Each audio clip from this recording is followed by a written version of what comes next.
Hey guys, welcome back to another video. তো কেমন আছো তোমরা? আজকে আমরা দেখতে চলেছি বাংলাদেশের তথাকথিত কিছু কাপল ব্লগার, যাদেরকে সোজা বাংলা ভাষায় বলা যায় বউ ব্যবসায়ী। তাদেরকে একদম সাবান পানি ছাড়া স্মুথলি ধুয়ে দেওয়ার একটা অস্থির রোস্টিং ভিডিও, যেটা করছে আমার তোমার অনেকেরই প্রিয় I am Sajib X two Sajib ভাইয়া। তো বুঝতেই পারতেছো, রোস্ট ভিডিওটাতে এমনি বাস লোডেড থাকবে, তাও আমি তুমি মিলে কিছু এক্সট্রা বাস দিব সজীব ভাইকে হেল্প করার জন্য, যাতে ভিডিওটা মারাত্মক লেভেলের ওঠে। তো বুঝতেই পারতেছো আজকের ভিডিওটা কিন্তু চরম লেভেলে অনেক এক্সাইটিং হবে, আর রোস্ট থাকবে একদম পরিপূর্ণ। ভিডিওটা শুরু করব তার আগে একটা ডিসক্লেমার দিতে চাই, সেটা হচ্ছে ভুলেও কিন্তু এই ভিডিওটা ফ্যামিলির সামনে দেখতে যাও না, তাহলে কিন্তু অনেক বিপদে পড়বা, বাবা মায়ের হাতে জুতার বাড়িও খাইতে পারো। আশেপাশে হেডফোন থাকলে কানে হেডফোনটা লাগাই ফেলো। হেডফোন লাগানো শেষ, তাহলে চলো শুরু করা যাক।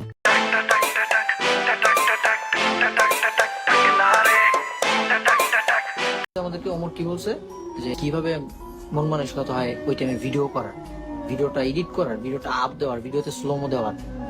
ভাই এত যখন সমালোচনা করস ঘরের ভিতরে এনে খাবার দিয়া যাইস। তারা লাইভে আইসা বলছে যে টাকা দিয়া যাইস, ঘরে আইসা খাওয়ান দিয়া যাইস। তার মানে কথা দিয়ে কি বোঝায় যে তারা খাওয়ানোর জন্য ভিডিও করছে, বাচ্চা মারা গেছে এই অবস্থাতে। তারা এগুলা করে এই ব্যবসা করে খাবার খায়, তো যে তাহলে ঘরে আইসা খাওয়ান দিয়া যাইস। দেখ ভাই, তোরে আমি একটা কথা কই, যদি তুই চলতে ফিরতে না পারস, খাইতে না পারস, আমি তোর প্রমিস করতেছি তোর ফুল ফ্যামিলি আমি চালানো। একটা ফ্যামিলি চালাতে 20,000 টাকা লাগে মাসে, আমি চালানো। তুমি গুইন্না শেষ করতে পারবা না, এত পরিমাণ শত্রুর সংখ্যা আমার। ভাই ওর শত্রু আছে ভাই। আমি ভালো ব্যবহার করে মানুষকে বোঝানোর চেষ্টা করি, যদি সে না বুঝে তারপর আমি অমানুষ হয়ে যাই।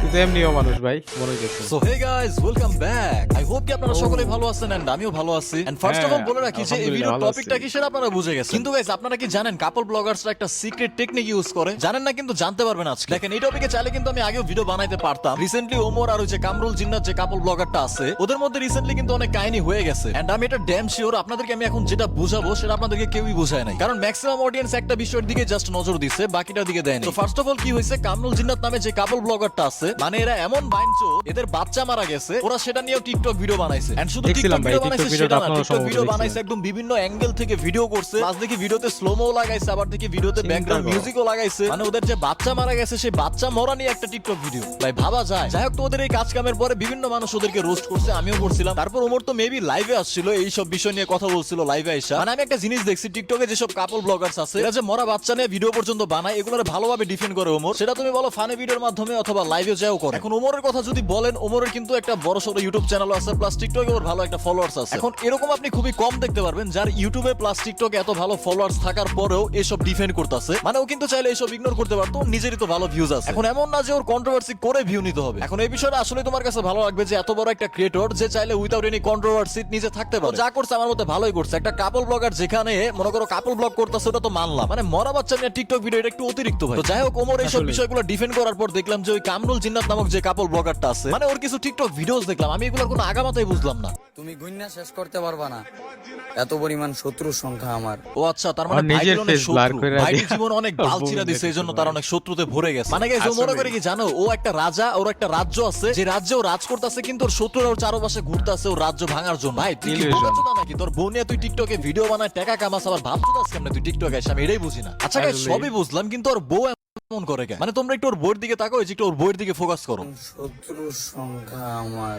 ও আচ্ছা, হাজবেন্ডকে সাপোর্ট দিতেছে সিগমা ভিডিও বানানোর জন্য। মানে এগুলোর কপাল কি দেখছো? মানে এরা যেমন এরা বউ পায় তেমন। মানে আমি আসলে আগে ভাবতাম যে এদের না হয় লজ্জা শরম নাই, কিন্তু এদের বউয়ের কি লজ্জা করে না? এদের যে বউরা আছে এদের কি লজ্জা করে না? পরে দেখলাম যে এরা যেমন এদের বউ তেমন, আর উল্টা সাপোর্ট করে। মানে ভাই এরা এদের মতোই বউ পাইছে। কপাল, সবই কপাল। এত পরিমাণ শত্রুর সংখ্যা আমার।